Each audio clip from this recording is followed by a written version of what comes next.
Innallaha yudkhilul ladzina amanu wa 'amilus solihati jannatin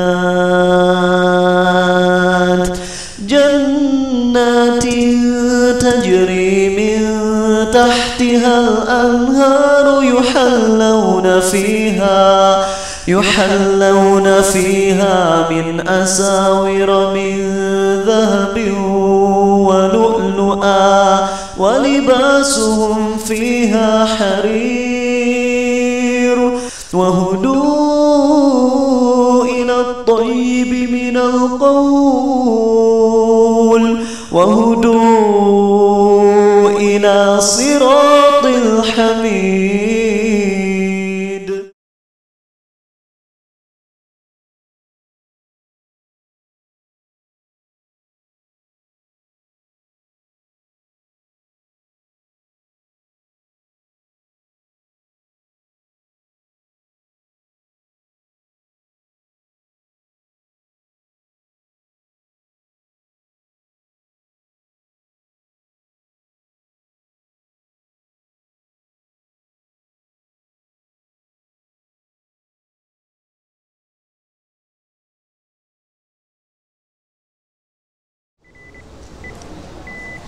Oke, mulai materinya. Assalamualaikum warahmatullahi wabarakatuh. Maaf nih agak lumayan gini, biar keluar suaranya. Arif dicocokin aja. Maaf ya, ini duduk. Ini memori kok full terus ya, Arif? Maaf Arif. Kenapa memori bisa full ya, Arif? Udah dihapusin ini tapi masih tetap. Bentar, maaf. Tidak bisa. Ya, udah salam belum tadi? Udah, oke sip. Ya, Bismillahirrahmanirrahim. Wassalamu ala Rasulillah. Amma ba'd. Langsung masuk ke materi ya. Ini materi tentang bendera yang menghinakan. Teman-teman tahu pernah menyampaikan satu hadis ya, walaupun ini ada hadisnya sebagian bilang marfu atau mauquf, agak lupa, tapi yang jelas hadisnya sahih. Ada yang tahu perbedaan marfu dan mauquf? Cung yang tahu marfu dan mauquf? Ya bintang silakan. Ya, kalau marfu nyambung sampai Nabi SAW. Kalau mauquf sampai kemana? Sampai ke sahabat Nabi SAW. Nah, hadis yang bunyinya kayak gini. Kalau nggak kata sahabat berarti kata Nabi SAW, bahwasanya andai seseorang itu sujud dari mulai dia lahir sampai dia mati atau sampai hari kiamat, maka niscaya di hari kiamat amal tersebut akan dia rasa seperti hina atau akan menghinakannya di hari kiamat kelak. Maksud hadis ini apa? Maksudnya kalau ada orang yang lahir dari mulai lahir udah sujud, ibadah terus sujud aja sampai dia mati, misalnya amal itu nggak ada gunanya di hari kiamat untuk membeli surganya Allah. Kenapa? Karena surganya Allah itu dibeli bukan sama amal soleh kita. Kita dapat surga itu karena apa? Karena rahmat Allah. Nah, kita beramal soleh biar dapat rahmat Allah tersebut.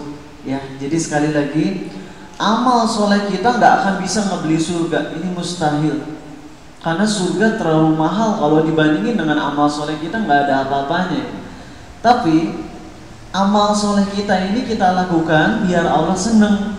Nah, kalau Allah senang, Allah masukin hambanya ke dalam surga insya Allah. Nah, itu nanti hadisnya, lafaznya ada di Sahih Targhib wa Tarhib. Nanti coba cari lagi, cek lafaz yang persisnya gimana. Biasanya di resume udah ada muncul ya. Nanti kalau nggak Abil atau yang lainnya ngeresume hadisnya, bisa dilihat lafaz sempurnanya kayak gimana. Kalau nggak bisa ditemuin di website hadis-hadis, nanti bisa ditemuin di Rumah Arizal. Ada buku hadis Sahih Targhib wa Tarhib. Lupa jilid 1 atau jilid berapa ya, baca aja dari jilid 1 sampai jilid 6 ya, 3000 halaman insya Allah nemu, asal konsen pas baca. Oke, sekarang langsung aja masuk ke pembahasan mengkhianati amanah. Pertama hadis, kenapa? Oh iya, maaf ya. Pertama hadis di mana Nabi SAW bersabda, hadis ini sahih ya. Jadi seneng gaya penulisannya gaya penulisannya Imam Muslim. Kalau teman-teman tahu, Imam Muslim dan Imam Bukhari bedanya apa coba? Dalam periwayatan hadis. Kalau Imam Bukhari saat meriwayatkan hadis bisa dengan maknanya. Sedangkan Imam Muslim kalau meriwayatkan hadis selalu pakai teks. Jadi nggak ada yang berubah sedikit pun dari isi hadisnya. Makanya banyak ulama yang lebih seneng lafaz dari Imam Muslim. Kalau dari kekuatan hadis, Bukhari lebih kuat. Itu dari kekuatan sanadnya. Tapi kalau dari segi lafaz, Imam Muslim yang lebih diunggulkan. Contoh deh ya, kalau dalam hadis Sahih Muslim, zikirnya gimana nih? Subhanallahi wa bihamdih, subhanallahil azim, atau subhanallahil azim dulu? Kalau riwayat Al-Bukhari, di hadis paling terakhir, kita bakalan tahu dua kalimat yang sangat Allah cintai, ringan di lidah, itu adalah zikir bunyinya subhanallahil azim, subhanallahi wa bihamdih. Yang didahulukan yang mana? Azim dulu, baru wa bihamdihnya. Kalau riwayat Muslim tuh subhanallahi wa bihamdih dulu, baru subhanallah al-azim. Mana yang dipakai? Dua-duanya sahih, tapi kalau dari segi lafaz lebih didahulukan yang riwayat Muslim. Ya, walaupun kalau pakai riwayat Bukhari pun insya Allah nggak ada masalah, boleh. Nah sekarang mau nyampain hadis pakai teks supaya nggak ada satupun kata yang tertinggal, insya Allah. Oke, hadisnya bunyinya gimana? Nabi SAW bersabda, mana ini dia? Ya, dalam hadis Sahih Muslim nomor 3271, beliau bersabda, setiap pengkhianat akan membawa bendera di belakangnya di hari kiamat kelak. Ini hadisnya masih umum ya, belum dijelasin secara rinci. Setiap pengkhianat akan membawa bendera di belakangnya di hari kiamat kelak. Itu hadis yang pertama. Ini adalah balasan bagi orang yang melanggar amanah, yang mengkhianati amanah. Nanti kita akan bahas nih, amanah itu apa aja sih? Ya insya Allah nanti kita bahas. Hadis kedua, riwayat Muslim juga sahih nomor 3269, di mana beliau bersabda, ini adalah bendera pengkhianatan si fulan. Setiap pengkhianat akan membawa bendera yang mudah untuk dikenali, kemudian dikatakan ini adalah bendera pengkhianatan si fulan. Jadi nanti di hari kiamat para pengkhianat itu bakalan oleh Allah dikasih tahu nih, di seluruh makhluk diberitakan ini pengkhianat. Teman-teman, kalau kita punya aib ya yang kita sembunyikan selama ini, lalu kemudian aib kita disebar sama seseorang di depan majelis yang misalnya 10 orang deh, malu nggak? Kita nih lagi duduk ya, kita 10 temenan nih, berteman 10 brothers. Terus satu orang dari teman kita, saudara kita, ada yang tahu aib kita. Dia ngejaga aib kita, tapi pas dia lagi duduk bareng kita sama 8 orang teman lain, dia keceplosan nyebarin aib kita. Malu nggak kita? Boleh marah nggak ke dia? Boleh, walaupun keceplosan judulnya. Kenapa bisa sampai keceplosan untuk sesuatu yang benar-benar penting gitu ya? Itu orang yang keceplosan ngasih tahu aib orang lain mah biasanya bukan keceplosan, tapi emang dia teh orangnya nggak kejaga mulutnya. Dan pantas kita untuk marahi dia ya. Hati-hati teman-teman kalau gampang keceplosan ngomongin aib orang lain yang tersembunyi ini. Hati-hati banget, ciri-ciri lisan kita nih masih gampang ngebawa kita ke neraka. Nabi SAW bersabda, seseorang tuh bisa jadi mengatakan satu kata yang dia nggak nyadar konsekuensinya. Dia nggak nyangka apa konsekuensinya, ternyata satu kata itu bisa ngebuat dia masuk ke dalam neraka sejauh 70 tahun perjalanan. Dalam riwayat yang lain sejauh bintang Suraya, jauh banget masuk nerakanya gara-gara satu kata, bukan satu kalimat. Bahkan kita tahu ya, gibah, kalau gibah teh pakai apa caranya? Cara gibah pakai mulut biasanya, tapi gibah itu nggak selalu pakai mulut, bisa juga pakai isyarat jari. Ada orang misalnya lagi tidur ngorok, ya, terus kita bilang ke teman kita, Lutfi, Tuh, cekikikik gitu aja. Kita nggak ngomong apa-apa, cuma nunjuk gitu doang, terus kita cekikikikan. Itu udah gibah. Aisyah punya lawan di antara istri Rasul SAW yang saingan sama Aisyah kecantikannya ada dua. Siapa? Nggak tahu, udah kalian belum nikah gitu ya, jadi nggak terlalu ngebahas tentang ini. Ada dua istri beliau yang cantiknya hampir sama dengan Aisyah. Walaupun Aisyah pernah bilang, aku ini salah satu istri Nabi yang paling cantik, kata Aisyah ya, SAW. Nah, yang pertama Sofia, dulunya Yahudi. Yang kedua siapa ya? Zainab, sepupunya Nabi Muhammad SAW yang beliau nikahi. Emang boleh nikah sama sepupu ya. Nah, Aisyah pernah ngeliat Sofia ini madunya gitu, maksudnya rival. Apa rival teh bahasa Indonesianya, Fi? Pesaing, oke. Meni apal gitu ya, saingannya. Nah, apa yang terjadi? Aisyah bukan ngomong ke Nabi SAW. Aisyah cuman ngasih isyarat gitu, ngasih tahu kalau Sofia ini pendek, cuman pakai ini doang.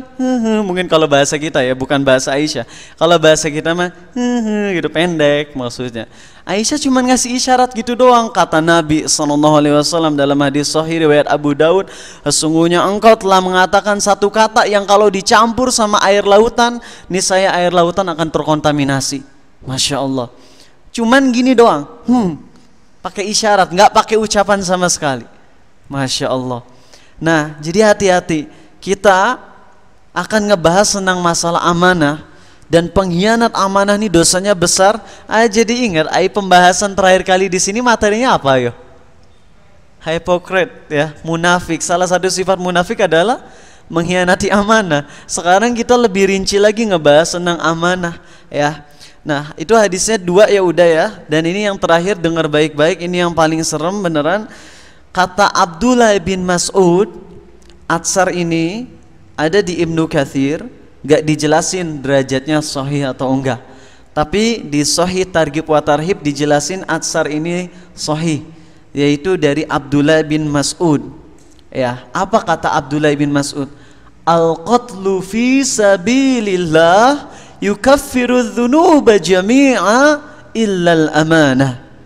Kata beliau apa? Kata Abdullah bin Mas'ud, mati syahid di jalan Allah dapat menghapus semua dosa kecuali dosa melanggar amanah. Masya Allah. Sekali lagi ya, mati syahid di jalan Allah menghapus seluruh dosa kecuali dosa mengkhianati amanah. Kemudian beliau berkata lagi lanjutannya, orang yang diberi amanah akan dibawa di hari kiamat kelak ya. Kemudian akan dikatakan kepadanya, tunaikanlah amanahmu. Ini di hari kiamat. Akan dikatakan kepadanya, tunaikanlah amanahmu. Kemudian orang itu menjawab, bagaimana mungkin wahai Rob? Bagaimana mungkin aku bisa menunaikan amanahku ini wahai Tuhanku? Dunia telah hancur. Kemudian dikatakan kepadanya, bawalah orang ini ke Hadawiyah. Hadawiyah. Perasaan dulu Hawiyah, maaf ini Hawiyah ya. Kayaknya ini salah ketik ini. Bawalah orang ini ke neraka Hawiyah. Kemudian orang itu pun dibawa ke sana, lalu terperosok hingga sampai ke dasarnya. Orang itu mendapatkan amanah di sana seperti bentuknya sedia kala. Ia pun memikulnya dan meletakkannya di pundaknya, lalu naik dengan membawanya dari neraka jahanam. Hingga ketika ia melihat bahwa dirinya sudah keluar, amanah itu jatuh, maka orang itu mencarinya untuk selama-lamanya. Ini ada beberapa lafaz yang berbeda. Menyampaikan secara maknanya gini, biar teman-teman gampang pahamnya. Jadi orang yang mengkhianati amanah, nanti Allah akan ngomong ke orang ini, bawa dia di hari kiamat kelak. Kemudian Allah akan bilang, tunaikan amanahmu. Dia bilang, ya Allah gimana caranya nunain amanah sedangkan dunia udah hancur. Kemudian habis itu Allah akan memerintahkan orang ini dibawa ke neraka Hawiyah. Pas dia nyampe di neraka Hawiyah, dia bisa melihat amanah-amanah yang dia pikulkan, yang dipikulkan kepada dia menjadi bentuk benda-benda yang bisa dia pikul. Karena emang di hari kiamat itu amal soleh sama Allah dirubah jadi benda. Begitu juga dosa ya. Kayak contoh deh, kalau misalnya teman-teman kaya, udah wajib zakat, Ya, teman-teman, kalau wajib zakat tuh harus punya uang sekitar 45 juta rupiah, dan itu sudah ngendap selama 1 tahun penuh, 1 tahun hijriah. Kalau misalnya teman-teman gajinya cuma 10 juta, wes cuman gitu ya, gaji 10 juta tapi kepake buat keperluan pokok sampai nggak ada nyisa, tiap bulan habis terus. Padahal ini keperluan pokok, bukan untuk foya-foya. Maka berarti nggak wajib zakat. Wajib zakat tuh kalau udah punya uang nisab 85 gram emas, sekitar 45 juta rupiah lah ya. Nah, dan itu udah 1 tahun hijriah udah nunggu. Nah, kita udah wajib haji, udah wajib ngaco Rizal lagi ngomongin zakat ke haji. Kita udah wajib zakat tapi kita nggak mau bayar zakat. Apa yang akan terjadi di hari kiamat tahu? Harta kita akan Allah rubah menjadi apa? Pertama, jadi lempengan logam atau emas yang nanti disetrikakan ke lambung kita dan juga punggung kita. Dan riwayat yang kedua sahih, yaitu dirubah menjadi seekor ular yang besar namanya Syuja, yang akan ngelilit kita, ya. Jadi dosa-dosa kita di hari kiamat akan dirubah oleh Allah menjadi benda-benda. Begitu juga amal soleh. Teman-teman yang hafal Quran dan mengamalkannya, nanti Allah rubah jadi apa coba? Ada yang tahu? Jadi apa? Nanti Allah rubah menjadi seorang laki-laki berwajah putih pucat. Ini di hari kiamat pas kita bangun ada orang warnanya putih pucat gitu ya. Terus kita nanya, kamu siapa? Terus dia bilang, aku ini Al-Quran. Maksudnya pahala dari bacaan Al-Quranmu. Kalau kita baca surah Al-Baqarah dan Ali Imran dan mengamalkannya, nanti di hari kiamat Allah rubah pahala dari baca dan mengamalkan surah Al-Baqarah dan Ali Imran, Allah rubah menjadi 2 baris burung atau 2 naungan awan yang nanti akan menyelamatkan kita dari siksa Allah. Jadi sekali lagi, amal soleh kita akan Allah rubah menjadi benda-benda di hari kiamat, dan juga dosa kita akan Allah rubah menjadi benda-benda di hari kiamat. Kalau kita zikir subhanallah, nanti di surga bakalan jadi apa? Ayo ingat nggak materi Harvest Moon and the Wonderful Life di SMK 2 Bandung, nah, anak SMK gitu. Bakalan Allah rubah jadi apa kalau kita zikir subhanallah? Jadi pohon kurma di surga. Intinya ingat, semua dosa atau kebanyakan dosa dan kebanyakan amal soleh akan Allah rubah menjadi benda-benda di hari kiamat kelak. Nah, orang yang diberi amanah nanti di hari kiamat akan dirubah jadi benda-benda yang Allah yang lebih tahu. Dan nanti di situ kalau kita dulu sering lalai sama amanah, di hari kiamat kelak kita bakalan harus mikul amanah tersebut keluar dari neraka hawiyah. Tapi kemudian pas mau nyampe keluar, pas udah sampai keluar dari neraka tuh, si itu aja benda-bendanya jatuh lagi dan ngebawa dia jatuh lagi ke neraka. Ini bahasa simpel dari hadis tadi, ya. Nah, sekarang amanah nih apa aja bentuknya? Teman-teman ingat, daripada nyetujui amanah terus kagak bisa, mending jangan nerima amanah, ya. Terutama amanah-amanah yang simpel. Kenapa? Karena amanah simpel biasanya diremehkan. Makin banyak amanah simpel yang diremehkan, kita nanti makin banyak dosa di hari kiamat kelak. Contoh aja ya, Lutfi nitipin barang di sini, atau Lutfi misalnya lagi di Masjid Saman ITB, misalnya Abil, gitu ya, nyimpen tas di Masjid Saman ITB, tawakal ke Allah, biarinlah, nggak akan ada yang nyuri. Tapi suatu saat Abil khawatir, kemarin baru ada yang kehilangan nih, yaudah sekarang mas saya nitipin tas ini aja ke teman. Nah, si Abil teh lagi ada di sebelah Lutfi, terus Abil bilang, Pi nitip ya. Kalau Lutfi bilang iya, itu jadi amanah. Kalau Lutfi bilang diem aja, berarti bukan amanah. Kalau misalnya Lutfi takut nggak bisa menjaga amanah, apalagi bentar lagi harus pulang, kalau misalnya harus nungguin nanti Abil misalnya di WC ngantri karena Masjid Salmannya lagi penuh dengan orang, ya, masjid WC-nya lagi banyak orangnya. Akhirnya Lutfi bilang, Lutfi diam aja nggak nerima amanah. Maka kalau Lutfi pulang, dosa nggak? Nggak dosa. Kalaupun tasnya diambil orang, bukan salah Lutfi. Dan tadi mas saya nggak bilang iya gitu ya, tapi akhirnya jadi tengkar gitu ya. Dosanya dosa baru, tengkar antara Abil dan Lutfi. Nah di sini ingat, daripada kita mikul amanah, mending jangan. Kalau emang kita ngerasa nggak sanggup. Sekarang mari kita ngebahas jenis-jenis amanah. Langsung aja biar kita langsung paham ya, langsung ke contoh. Pertama, siapa makhluk yang oleh Allah dipikulkan amanah kepadanya? Ya, siapa? Manusia. Tahu nggak teman-teman, ngerasa nggak dulu pernah nggak nerima amanah dari Allah? Ngerasa nggak, ingat nggak kalau dulu Allah pernah ngasih amanah ke kalian, terus kalian mengiyakan? Ingat nggak? Enggak ya? Nah, Allah berfirman di surah Al-Ahzab, A'udzu billahi minasyaitonir rajim. Inna aradna al-amanata 'ala as-samawati wal-ardi wal-jibali fa'abayna an yahmilnaha wa ashfaqna minha wa hamalaha al-insan innahu kana zaluman jahula. Di surat 33 ayat kedua atau ketiga dari terakhir, di situ Allah berfirman, sesungguhnya kami Allah memberi amanah kepada bumi, kepada langit, kepada gunung-gunung, tapi mereka menolaknya karena mereka takut. Amanah apa yang dimaksud di surah Al-Ahzab ini? Yaitu amanah untuk menjalankan perintah Allah dan menjauhi larangan Allah. Jadi Allah pernah ngasih amanah ke gunung, ke langit, ke bumi untuk melaksanakan perintah dan menjauhi larangan Allah, tapi mereka nggak mau. Jadi kita harus tahu ya, benda bumi, langit itu semua makhluk, dan itu mereka bisa bicara sesuai dengan caranya yang Allah udah takdirkan untuk mereka. Ketika Allah amanahi langit, bumi dan juga gunung-gunung untuk melaksanakan amanah, itu mereka bertiga nolak karena takut gak bisa melaksanakan amanah ini, amanah menjalankan perintah Allah dan menjauhi larangan Allah. Manusia juga dipikulkan amanah dan manusia nerima. Yang jadi pertanyaan, ingat gak? Percaya nggak? Mau percaya tapi udah kagak inget kan kumaha ya teh. Gini aja mau nanya ke kalian, Fi, inget nggak? 17 jam 30 detik yang lalu Lutfi lagi ngapain? So, atau kalau nggak gitu, Fi, tahun baru kemarin ketika misalnya lagi pada kembang api, Lutfi ngapain? Tidur. Oke, sip. 2,5 jam sebelum tidur ngapain? Bingung ya, lupa. Apakah karena Lutfi lupa di hari kiamat gak dihisap? Tetap dihisap.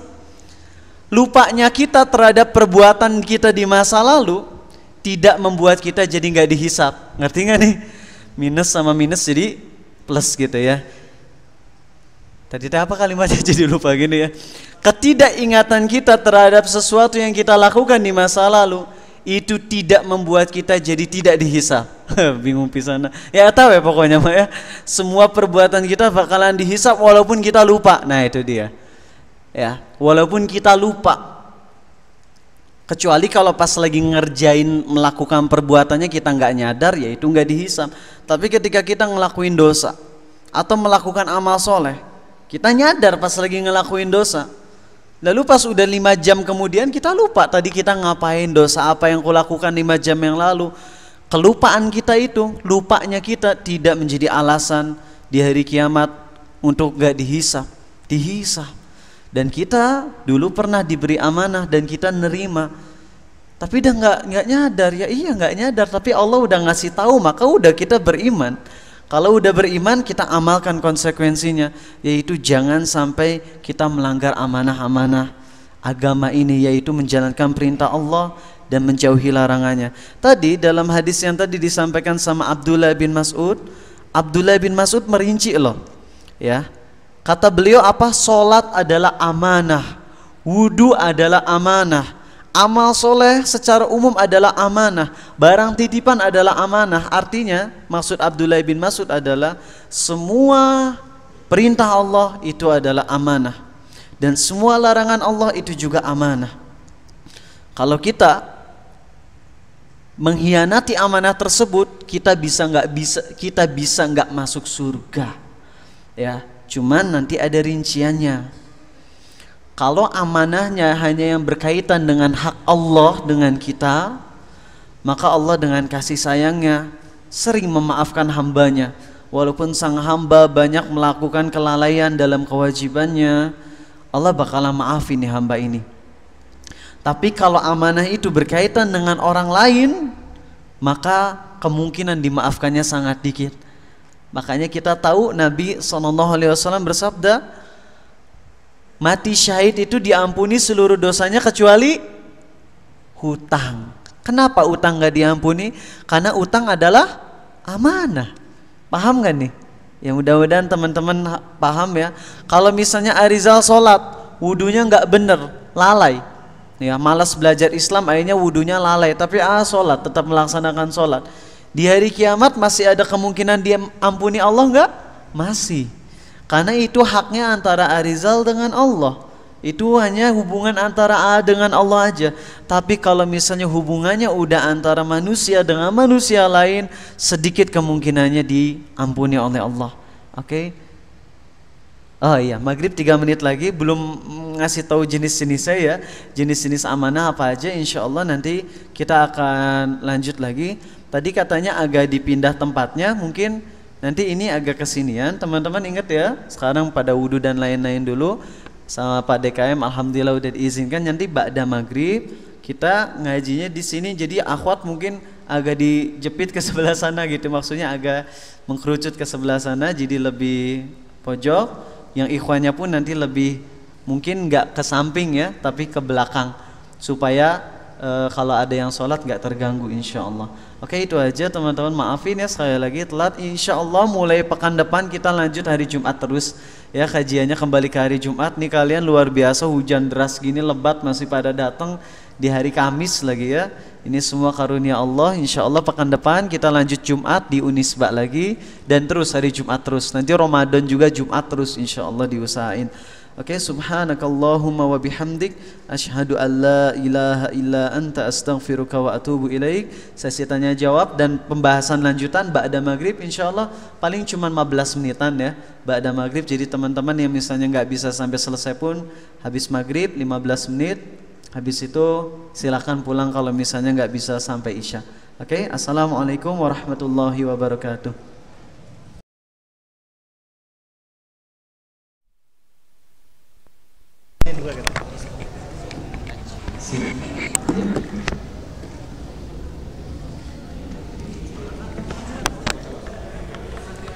Sayang, duduk sini, duduk, duduk, duduk. Alhamdulillah.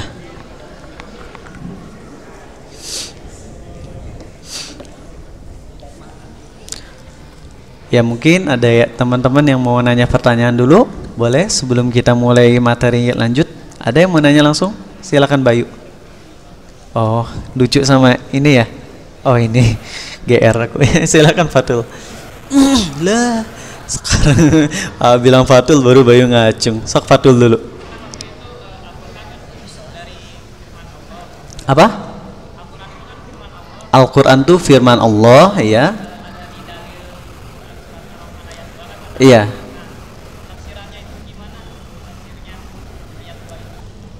Allah allamal Quran, Allah yang mengajarkan Al-Quran. Mau tafsir gimana lagi?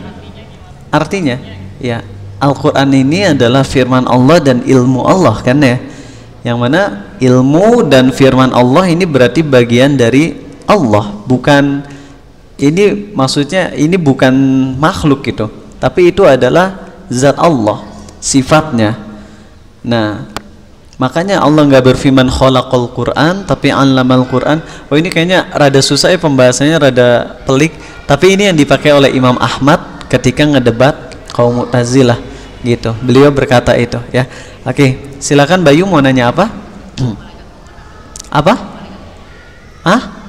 Malaikat yang perempuan. Malaikat perempuan ada atau enggak? Ruman. Adakah malaikat yang namanya malaikat ruman? Rumah meren? Ruman. Artinya apa? Oh makanya nanya itu deh. Malaikat ruman ya. Belum pernah dengar Ariza ada nama malaikat ruman, belum ya. Yang tahu paling malaikat rahmat yang mana ada di rumah-rumah kita kalau nggak ada patung dan gambarnya. Masya Allah. Oke. Ini lihat si Zaid ngadep ke belakang, malu banget ini. Tapi kalau udah apet mah insya Allah seneng banget main. Oke. Ya, kita akan mulai lanjut ya materinya. Teman-teman bisa agak mepet lagi atau udah nggak bisa? Masih bisa kan? Sok. Kalau bisa mah mepet sehingga ya lebih terfokus. bisik-bisiknya lebih terdengar. Oh, flash disk akhwat nih ada 2 ya, puntennya di situ. Mungkin ada yang mau ngambil, silakan ya. Oke. Kalau lebih dekat kan lebih terdengar bisik-bisiknya sehingga bisa langsung ditekek kalau ketahuan ada yang bisik-bisik ya. Oke, kita lanjut materi ini insyaallah paling 10 sampai 15 menit, nggak akan terlalu lama. Lanjut, udah? Udah, Rif? Udah nyala? Udah. Oh, udah. Sip. Ucapin lagi mulai. Assalamualaikum warahmatullahi wabarakatuh. Bismillahi wassalatu wassalamu ala rasulillah amma ba'd. Ya maaf banget kalau misalnya ini kajiannya nggak kayak biasanya ya, ba'da maghrib. Lanjut, kita akan ngebahas lagi lanjutan tentang dosa mengkhianati amanah ya. Oke, tadi udah dibahas di yang pertama sebelum maghrib. Amanah adalah segala macam perintah Allah dan larangan Allah. Itu adalah amanah yang Allah pikulkan kepada manusia, kepada kita. Nah, di antara amanah ada yang berkaitan dengan Allah dan ada yang berkaitan dengan makhluk. Yang lebih berat itu yang berkaitan dengan makhluk. Bukan berarti makhluk lebih besar dari Allah, bukan. Tapi ketika kita mengkhianati amanah yang sesama makhluk, maka pada hakikatnya kita telah berbuat durhaka kepada Allah dan makhluk, sehingga double dosanya. Kalau Arizal nih dosa ngelakuin dosa ke Allah, ya udah ke Allah aja. Berarti kalau taubat ke Allah, Allah terima insya Allah. Tapi kalau udah mah dosanya ke orang lain, berarti dosanya double. Dosa ke orang lain plus dosa ke Allah juga. Sehingga kalau misalnya ngelanggar amanah yang berkaitan dengan orang lain, maka di sini berat dosanya ya. Apalagi kalau udah berkaitan dengan harta, itu paling berat banget. Teman-teman tahu ada di antara sahabat Nabi SAW, atau bahkan sebagian ulama berkata bahwasanya ini nggak bisa dibilang sahabat ya, karena Nabi SAW telah memvonisnya sebagai ahli neraka, maka ini bukan sahabat jadinya. Pembantu Nabi SAW, namanya siapa coba? Namanya lupa Arizal ya, yang jelas bukan termasuk sahabat yang terkenal. Ini diantara pembantu Nabi SAW, ikut dalam suatu peperangan, pulang dari perang ditembak pakai panah, mati. Pas mati, para sahabat berkata, alangkah beruntungnya dia menjadi orang penghuni surga gitu ya, dia bahagia, dia beruntung mati syahid. Tapi apa kata Nabi SAW? Bahkan mantel yang dia ambil telah membuatnya menjadi ahli neraka atau membakarnya di neraka. Artinya apa? Ini hadisnya sahih, ada di antara pembantu Rasul SAW. Kata Ibnu Hajar al-Asqalani dalam Fathul Bari dijelaskan ada kemungkinan bahwasanya Allah turunkan wahyu kepada nabinya sehingga memberitahukan kepada beliau bahwasanya si pembantunya ini menjadi ahli neraka. Ya otomatis nggak bisa dibilang sahabat lagi gitu, karena udah divonis sebagai ahli neraka. Gara-gara apa? Gara-gara ngambil mantel. Mantel teh apa? Hah? Jas? Ya, mantel teh kok nggak salah kayak selimut, bukan? Itu ya. Jadi kalau teman-teman misalnya ikut perang, harta rampasan perang itu boleh diambil terus dikumpulkan, nggak boleh langsung ambil sendiri. Sama kalau kalian misalnya lagi pekerjaan terus dikasih tips, itu bukan buat kalian, tipsnya harus dikasihin ke atasan dulu. Nanti gimana atasan? Terserah atasan. Nah, dalam peperangan harta rampasan perang itu nggak boleh langsung masuk saku sendiri, tapi harus disampaikan dulu ke komandan perang. Apa namanya teh kalau dalam perang? Panglima ya, ke panglima perang dikasihin atau komandannya. Nanti biarkan panglima perang ini yang ngebagi-bagikan sesuai dengan kebijakannya.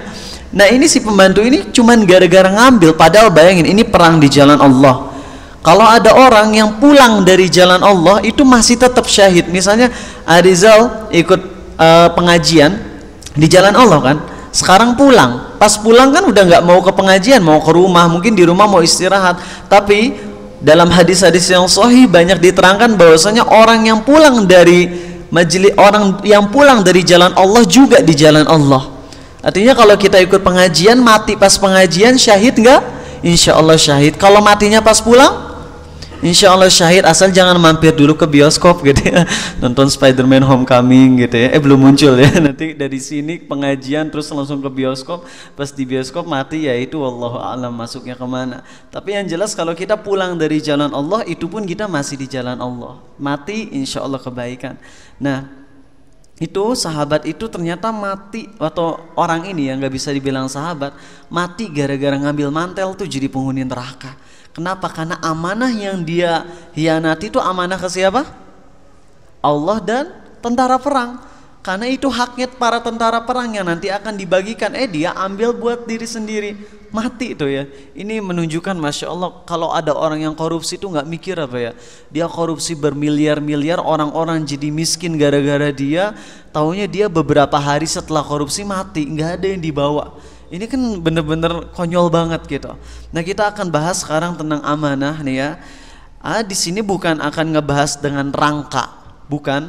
Tapi langsung ngasih contoh-contoh amanah yang sering kita lalaikan. Ya, pertama amanah menyampaikan salam.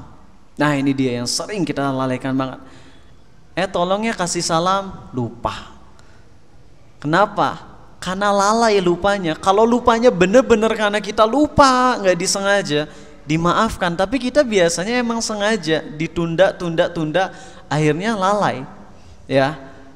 Dan kita juga mikir kalau ada orang yang bilang, nitip salam ya, jangan langsung mengiyakan. Apalagi kalau yang nitip salamnya kurang ajar gitu. Misalnya, tolong salaminnya ke seluruh anak SMA 2. Masya Allah. Kita bilang iya insya Allah. Itu jadi amanah teman-teman. Percaya nggak percaya, itu para ulama mengkategorikan ucapan iya itu sebagai amanah yang dipikulkan kepada dia. Tolong salamin ke anak-anak pesantren. Iya insya Allah. Harusnya sebagaimana yang dikatakan para ulama, tolong sampaikan salam ke teman-temanku yang bertanya tentang diriku, yang masih ingat kepada diriku. Taunya nggak ada yang ingat gitu ya. Kasihan. Jadi kita kalau mau ngasih salam mending langsung ke individu tertentu.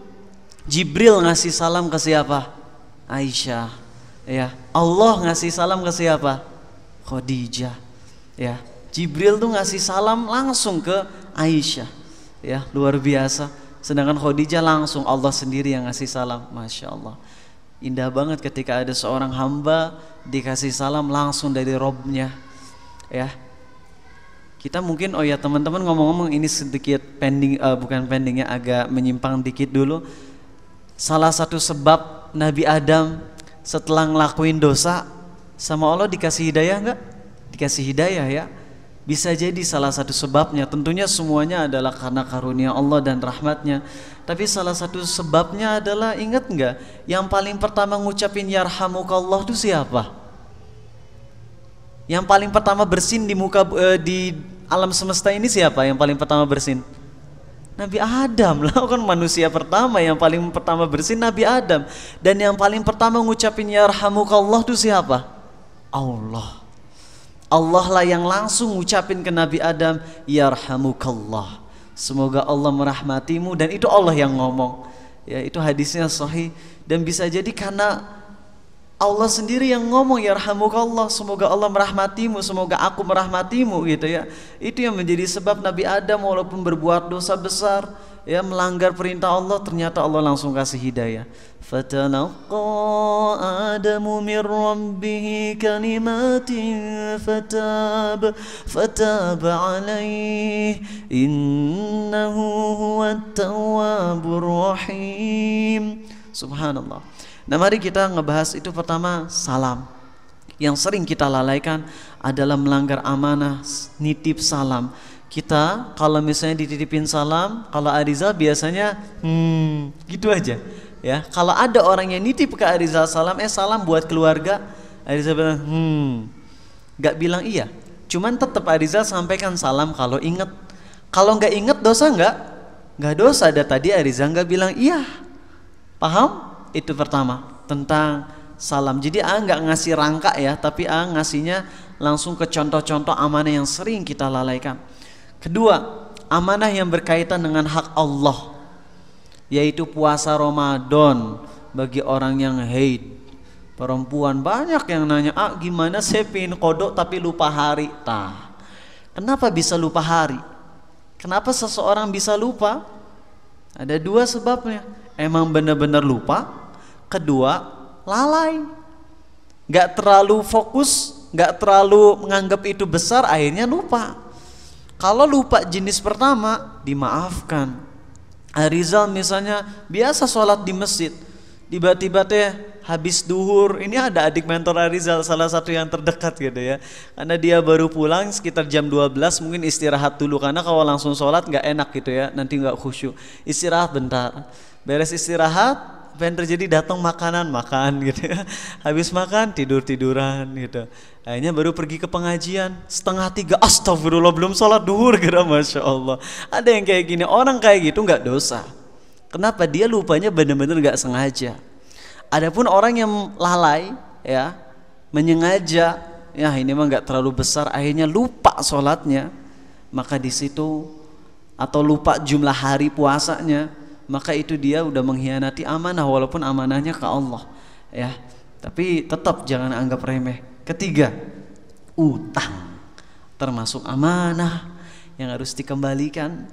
Kalau kita utang nggak dicatat, lupa, di situ juga termasuk mengkhianati amanah. Ya nanti di hari kiamat, bayangin kalau kita harus mikul tuh benda-benda yang kita utangi di hari kiamat, terus menggiring kita masuk ke dalam neraka. Nauzubillah ya. Nah teman-teman, ini banyak yang nanya, kalau kita utang, tapi ini kenapa anak? Masya Allah. Ya Allah.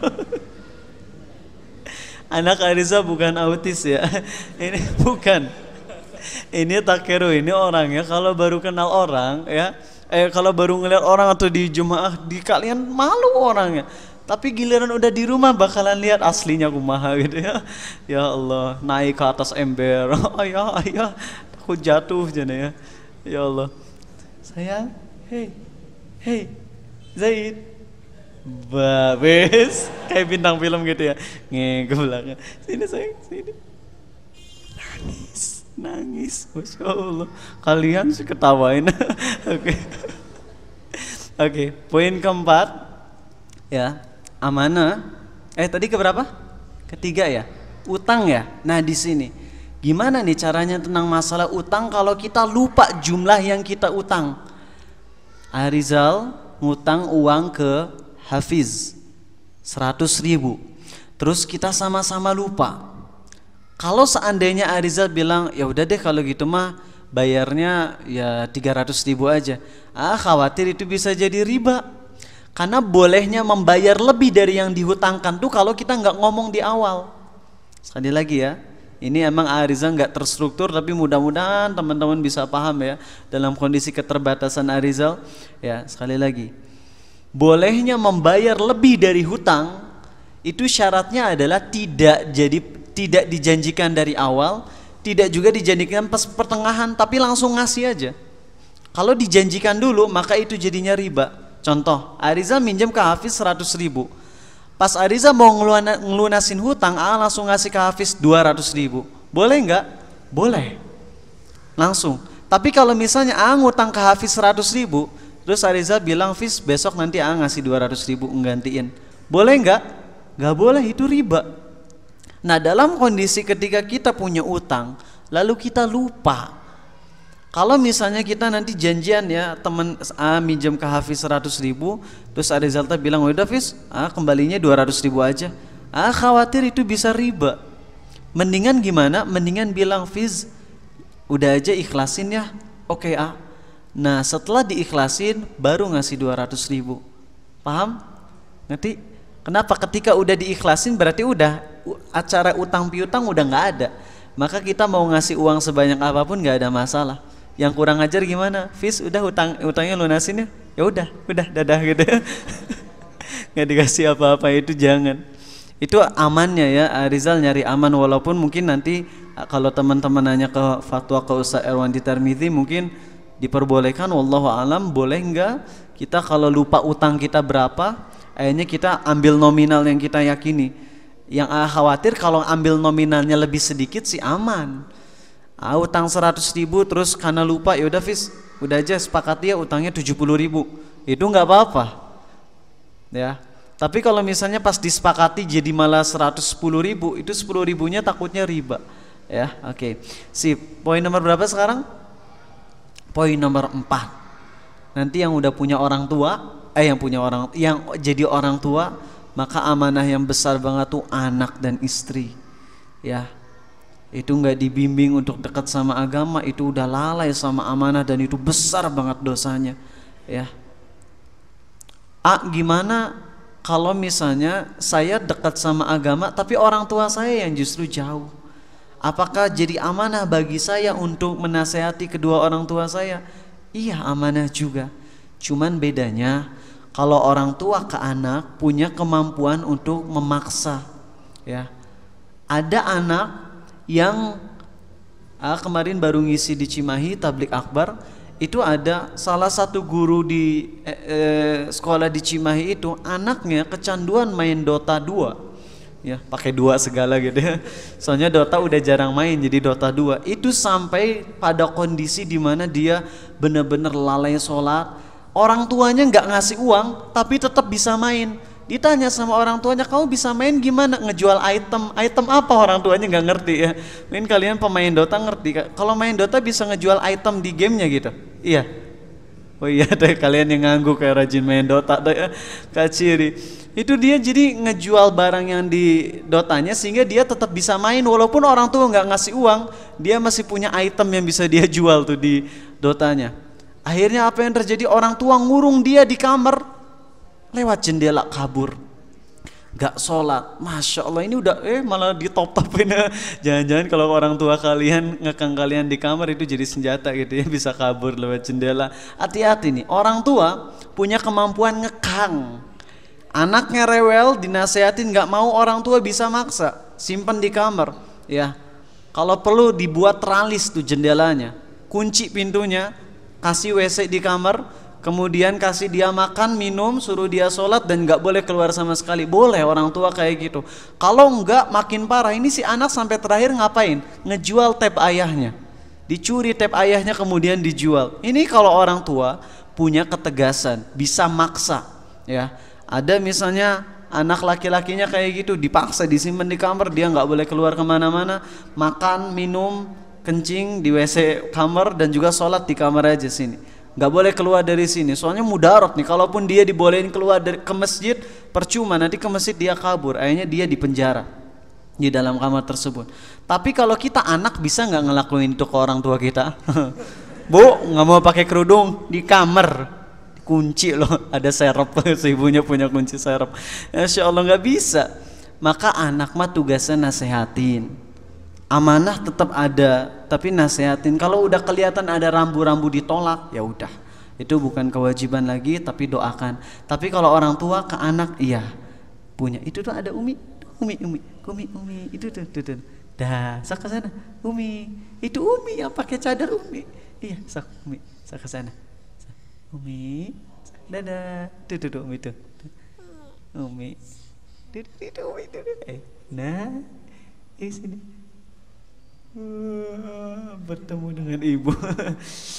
Siga si haji, masya Allah. Oke, lanjut. Apa ini teh? Poin kelima, ya. Tadi udah beberapa. Poin kelima, amanah di organisasi, amanah di pekerjaan dulu. Pekerjaan itu amanah. Pekerjaan itu amanah. Kalau kita nggak ngelaksanain pekerjaan kita, maka kita udah nggak amanah. Ya, poin keberapa terakhir? 6, yaitu amanah di organisasi. Ya, kalem. Kalian yang ngerasa diamanai di organisasi pasti penuh ada polemik, ada dinamik, ada kita punya masalah gitu ya. Apa problem di mana bingung antara mau ini ngelaksain amanah ini atau gini. Nanti tenang. Ini secara umum 6 hal yang paling kita sering lalaikan dalam amanah kita. Jadi ngasihnya lebih ke contoh, bukan ke teori, karena kalau ke teori kalian bisa baca banyak di kitab ulama, langsung ngasih ke contoh yang sering kita lakukan. Karena pada dasarnya kita kalau ngebahas dosa, ya dosa yang sering kita lakuin, biar kita tahu gimana caranya tobat. Pertama, teman-teman harus tahu, suatu amanah Kalau amanahnya haram, maka kita nggak boleh melaksanakan amanah tersebut. Bahkan meninggalkan amanah tersebut itu tidak termasuk mengkhianati. Contoh, seorang ketua OSIS disuruh untuk ngadain pentas seni yang mana di dalamnya banyak kemaksiatan macam-macam. Ini ketua OSIS. Kalau misalnya dia laksanain terus, bayangin jadi dosa jariah. Masya Allah, kita nih lagi ngomongin pensi itu bukan seni budaya yang biasa aja, tapi ketika pensi kita tahu penampilan orang-orang yang buka aura, nyanyian-nyanyian yang kita tahu dari liriknya aja udah banyak bertentangan dengan Islam. Ini gak usah nanya ke ustadz lagi, kita pun ngerti lah kalau lagu-lagu yang kayak beginian mah udah gak ada ikhtilaf ulama ya. Nah, dalam kondisi ini kalau dilanjut amanah dosa, tapi mengundurkan diri jadi ketua OSIS pun akan mudarat. Kalau ada ketua OSIS yang lain bisa jadi kebijakannya lebih jauh dari Islam. Itu jadi gimana kalau dalam kondisi ini? Maka dalam kondisi ini ya kita ucapkan dengan ucapan kita, saya nggak setuju dengan acara ini, tapi apa boleh buat. Kalau emang saya harus ditandatangani, saya cuma bisa ngingetin ke teman-teman saya bukan penguasa. Karena ketua OSIS mah beda sama presiden. Kalau presiden punya kebijakan, kalau ada yang nggak nurut bisa kerahkan para polisi. Presiden kita misalnya nyuruh kita ngaji tiap hari, kita nggak mau, bisa itu dia ngirim para polisi untuk memantau, boleh itu bagi presiden karena punya kekuasaan. Tapi kita ketua DKM, ketua OSIS itu bukan penguasa, hanya sekedar ketua di organisasi, sehingga kalian mah bisanya cuman ngucapin aja, ngasih nasihat, bukan dengan kekuasaan tapi dengan ucapan aja nasehatin. Ya saya mah nggak setuju dengan acara ini dan saya pun ingin sebisa mungkin ngurangin kemaksiatannya. Kalau misalnya ada yang ngundang macam-macam gitu, grup band yang sifatnya mungkin penyembah setan, kan ada ya sebagian yang senang sama grup band penyembah setan diundang. Itu di sebuah SMA yang tahu ya, ketika di SMA itu di angkatan seseorang gitu ya, yang mana Arizal pun datang di sana ya, angkatan Arizal berarti ya. Di situ Masya Allah ngundangnya itu luar biasa, grup band yang diundangnya. Ketua OSIS dan ketua DKM klop. Ketua DKM-nya itu dekat sama Islam, ketua OSIS-nya pun dekat sama ketua DKM-nya, yang otomatis insya Allah sama-sama dekat sama Islam. Tapi apa boleh buat? Orang masyarakat semuanya ngedorong, bahkan kepala sekolahnya ini yang paling Arizal seneng, kepala sekolahnya tegas, nggak ngebolehin. Tapi kalau misalnya di luar, ya itu bukan tanggung jawab saya lagi. Akhirnya ngelakuinnya di luar SMA tersebut. Tapi dulunya ketika di SMA tersebut ngundangnya Masya Allah grup band yang parah. Dan si ketua OSIS dan ketua DKM gak bisa ngapa-ngapain. Paling cuma bisa ngasih nasihat. Paling cuma bisa kayak gitu ya, ngasih nasihat ini gak boleh. Tapi selebihnya emang itu bukan kekuasaan mereka. Dan gak mungkin kepala sekolahnya aja gara-gara dia gak ngebolehin untuk ngelakuin acara bazar tersebut di SMA tersebut, akhirnya mobil jadi sasaran, kempes kayak ini kayak itu kayak. Dan anak zaman sekarang berani gitu ya, sampai ada yang nulis di WC sekolahnya gitu ya. Kebetulan namanya itu nggak mau nyebutinnya takutnya jadi gibah, tapi namanya dilucu-lucuin aja di WC gitu ya. Akhirnya Pak Kepala Sekolah ini belum pernah ngedengerin ada ceramah dari seorang kepala sekolah yang ketika ceramah tuh kayak Nabi SAW menggebu-gebu sampai bikin jemaah nangis. Keren kan itu kepala sekolah begituan ya. Pas lagi ceramah Jumat tuh gitu, teriak-teriak gitu, mantep ini baru pernah ngedengerin ceramah beginian ya. Beliau bilang nggak boleh, saya tegas nggak boleh ngelakuin di sini nih. Nah ini kepala sekolah udah ngelaksanain amanah sebagai kepala sekolah, ngejauhin anak-anaknya dari kemaksiatan, tapi orang-orang di bawahnya, ketua OSIS, ketua MPK-nya nggak bisa ngapa-ngapain ya, tetap nandatanganin dengan hati yang membenci, tapi tetap wajib menasehati sebisa mungkin ya. Tapi kalau emang amanahnya bener-bener nggak, kalau kita melepas amanah tersebut itu nggak akan memudaratkan diri kita, maka kita wajib. Misalnya kita sebagai seksi ini ya, ada sebuah acara, misal langsung ngasih contoh aja nih. Di acara ini kita disuruh melakukan penampilan yang haram. Ini acaranya acara Islami tapi kecampur acaranya Islam, tablik akbar, bukan dalam rangka macam-macam, tapi tablik akbarnya dalam rangka menuntut ilmu Islam aja. Ada nggak yang kayak gitu? Ada. SMA 1 Bekasi, ya itu Masya Allah. Kalau ngadain tablik akbar tuh bukan dalam rangka macam-macam, tapi tablik akbar dalam rangka menuntut ilmu Islam. Beres kan, enak banget gitu ya. Kalau sekarang kan tablik akbar biasanya banyak judulnya. Ada judulnya apa? Itu ya. Ada judulnya anu gitu ya. Dalam rangka gini. Naik SMA 1 Bekasi itu Masya Allah, tablik akbarnya dalam rangka tolabul ilmi aja, mantap. Nah, di dalam tablik akbar itu sekolah mengamanahi murid-murid DKM-nya untuk melakukan penampilan musik gitu ya. Apa yang terjadi? Anak-anak DKM sepakat gak ngelaksanain amanah dari sekolah ini. Dosa gak mereka? Gak dosa, karena mereka dikasih amanah yang haram, maka harus ditolak ya, dan itu gak dosa. Begitu juga kalau kita dikasih amanah yang bagus amanahnya, tapi ada amanah lain yang lebih besar, maka boleh kita tanda kutip mengkhianati amanah yang pertama demi melaksanakan amanah yang kedua. Ini boleh. Kita dulu dijadiin ketua DKM karena rencananya ingin banyak ngadain kajian Islam. Setelah jadi ketua DKM banyak dorongan untuk ngadain acara ini, sampai bingung kapan belajar Islamnya. Materi mentoring seminggu sekali, mentoring gabungan sebulan sekali, makanya total sebulan cuma 5 kali kajian. Udah dinasehatin para prajurit anggota-anggotanya gitu ya, anggota prajurit rohis. Nah, anak-anak DKM ini, saya pengen jadi ketua DKM ini, pingin bikin kajian supaya banyak, tapi kok ini rasanya saya jadi ketua DKM tapi ucapan saya malah nggak diterima nih, malah banyak yang mencela saya gara-gara saya pengen memperbanyak kajian Islam. Padahal kita masuk DKM biar deket sama Allah, malah masuk DKM jadi sibuk sendiri organisasi, percuma, malah jadi iman turun. Justru kita masuk DKM ini pingin supaya gimana anggota rohis jadi orang yang berilmu Islam, sehingga bisa nyebarin dakwah ke orang-orang yang belum terkena dakwah. Oh mantap kan. Tapi ternyata ditolak terus setiap nasihatnya. Akhirnya ketua DKM ini dia mengundurkan diri ya.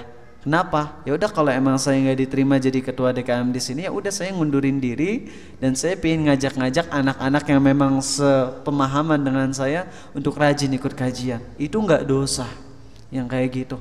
Tapi tentu yang paling awal harus nasehatin dulu ya. Lalu bagaimana yang hubungannya dengan amanah pekerjaan? Kalau misalnya kita dijadwalin kerja dari jam 8 sampai setengah 1, kemudian jam 12 siang waktu sholat duhur, kita lanjut kerja sampai setengah 1 atau sholat duhur mabal, korupsi waktu, milih yang mana kalian? Sholat duhur, korupsi waktu 20 menit, atau lanjut sampai setengah 1? Mana? Kalau kata Syekh bin Baz, dengar ya, ini kata Syekh bin Baz, kalau seseorang dijadwalin kerja kemudian nabrak waktu sholat, tapi dia ketika waktu sholat dia malah nggak sholat, maka gaji dari mulai detik azan sampai dia sholat, maka gaji sepersekian menitnya itu nggak halal. Tapi justru kalau dia ngelaksanain sholat, otomatis dia motong waktu sholat, motong waktu kerja sekitar 20 menit, itu nggak disebut korupsi waktu, itu tetap halal. Itu selama dia hanya melaksanakan yang wajib, jangan ditambah yang sunnah ya. Adzannya jam 12, ya udah datangnya jam 12, jangan sampai setengah 12 persiapan dulu wudu itu ya, tidur siang dulu biar sholat duhurnya khusyuk. Jangan, ini nggak boleh, itu haram yang kayak begituan. Tapi yang paling baik tuh kayak dosen di UPI, kesebut nggak apa-apa ya. Ini ada punya teman namanya Azhar, matematik angkatan 2011. Ada satu dosen yang mana kalau datang ke kelas itu selalu telat sekitar 20 menit. Gara-gara apa? Gara-gara ada uzur, telat 20 menit selama beberapa kali. Dia hitung waktu telatnya, 20 kali 10 berapa? 200 menit.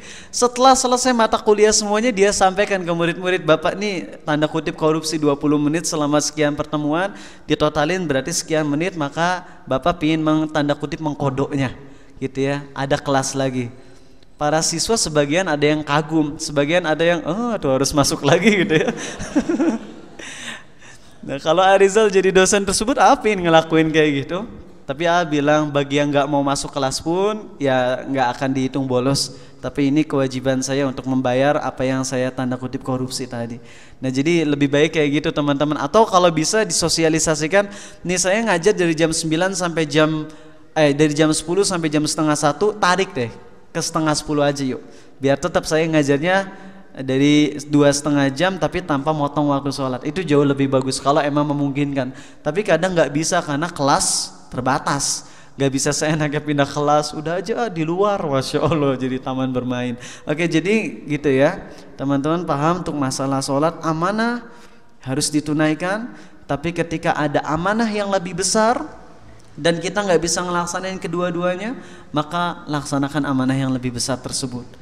Atau kalau kita dikasih amanah yang merupakan hal yang haram, maka kita nggak wajib melaksanakan amanah tersebut. Bisa dipahami? Oke, alhamdulillah. Itu aja pembahasannya. Pekan depan insya Allah ya teman-teman, semangat ya. Ajakin lagi teman-teman yang banyak hari Jumat sore.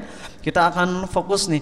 Nanti akan lebih hati-hati ketika diundang buat ngisi kajian hari Jumat.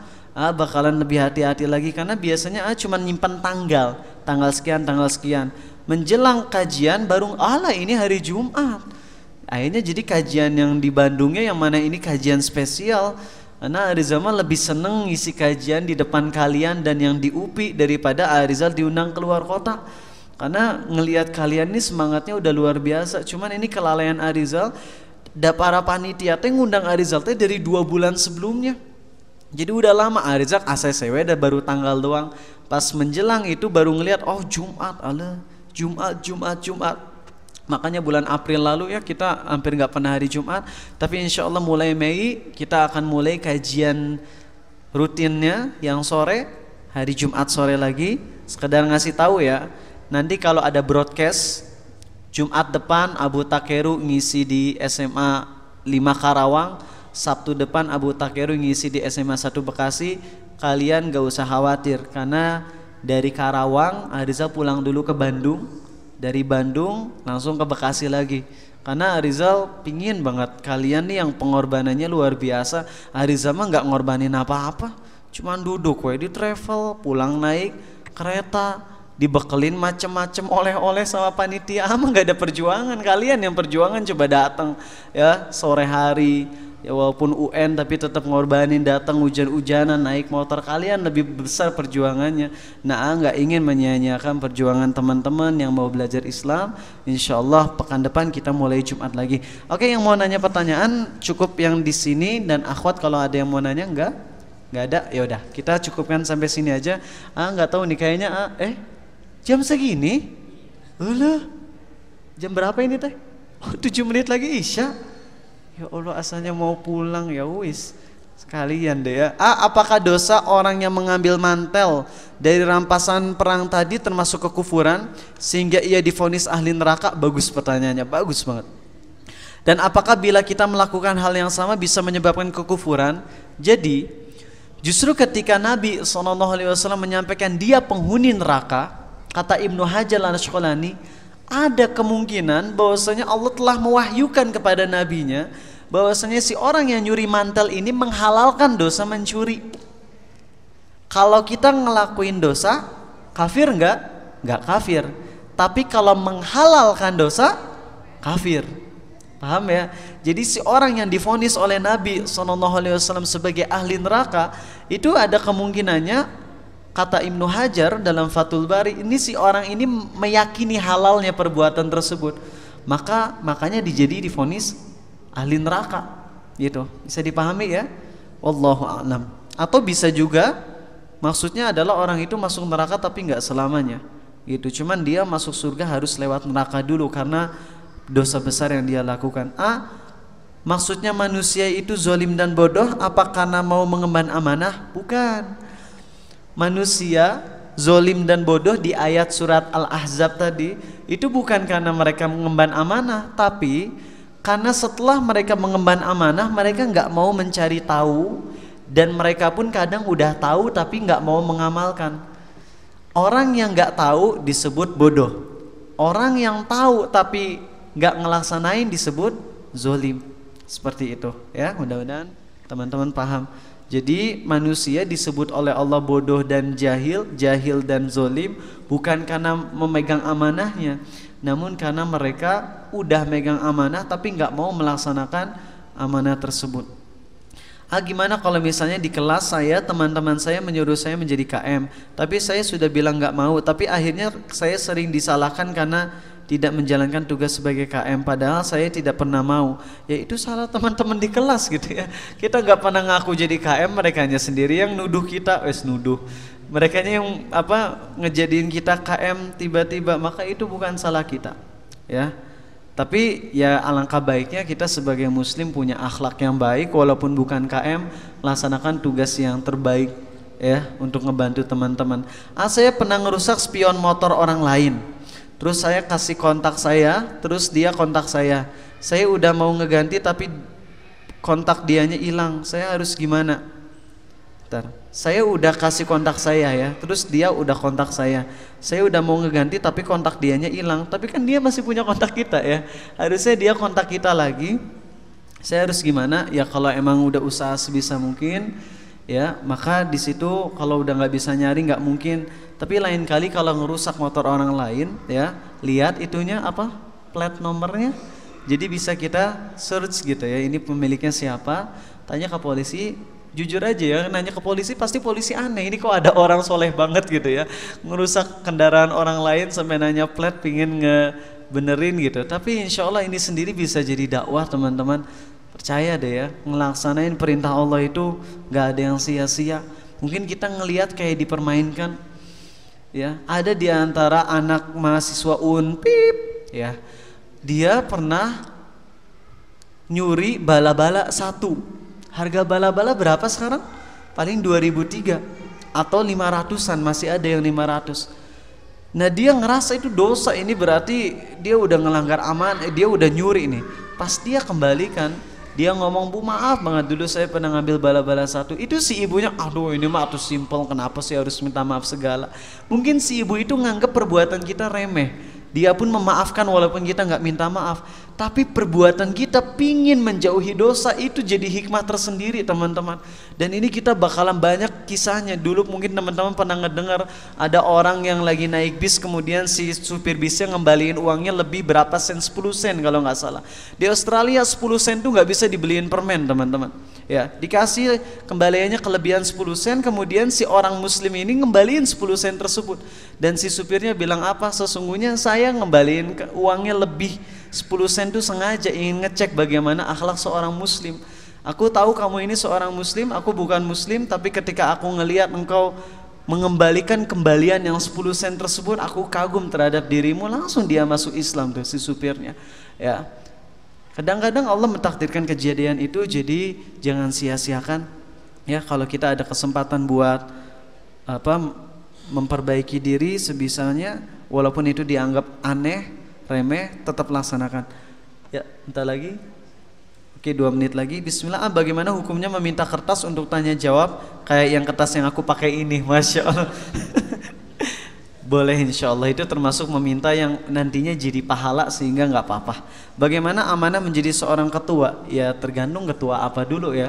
Yang jelas paling penting itu ketua harus bimbing orang-orangnya untuk dekat sama Allah. Ini pertanyaan terakhir ya. Bagaimana dengan janji yang mendekat zina? Apakah termasuk hutang kepada Allah? Janji di sini memberi bunga ke akhwat. Oh, boleh. Kalau janji mau ngasih bunga ke akhwat dan kita akhirnya itu udah aja bilang, "Maaf ya saya dulu pernah janji ngasih bunga tapi saya cancel." Itu boleh di cancel ya. Tapi kemudian kita nitip ke teman agar teman kita ngasih bunga tersebut ke dia, tapi jangan bilang kalau itu dari saya. Dan itu jadi amanah bagi yang dititipin. Kan kita bilang tolong kasihin ya, dan jangan kasih tahu itu dari saya. Si dia malah ngasih tahu, berarti dia nggak amanah. Dan hati-hati, yang terakhir banget yang paling penting, hati-hati amanah nutupin aib seseorang. Ya, kalau kita udah diamanahin untuk nutupin aib seseorang, lalu kita hianat, itu mah dosanya bener-bener nggak bisa ngitung. Pertama, ngebukain aib seseorang tuh berarti udah ada unsur gibahnya, menyakitinya, dan macam-macam tuh, udah melanggar amanahnya. Maka kalau kita ada orang yang kita tahu aibnya yang masih tersembunyi, jangan pernah kita beberkan karena itu kemaksiatan yang sangat besar.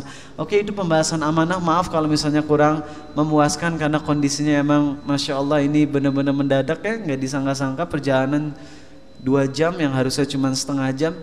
Oke, mudah-mudahan teman-teman tetap dapat manfaatnya. Kita tutup. Subhanakallahumma wa bihamdik asyhadu an la ilaha illa anta astaghfiruka wa atubu ilaik. Jangan lupa pekan depan hari Jumat di Unisba dan insyaallah rutin di Unisba terus. Assalamualaikum warahmatullahi wabarakatuh. 2 video terakhir ya ada di folder 5.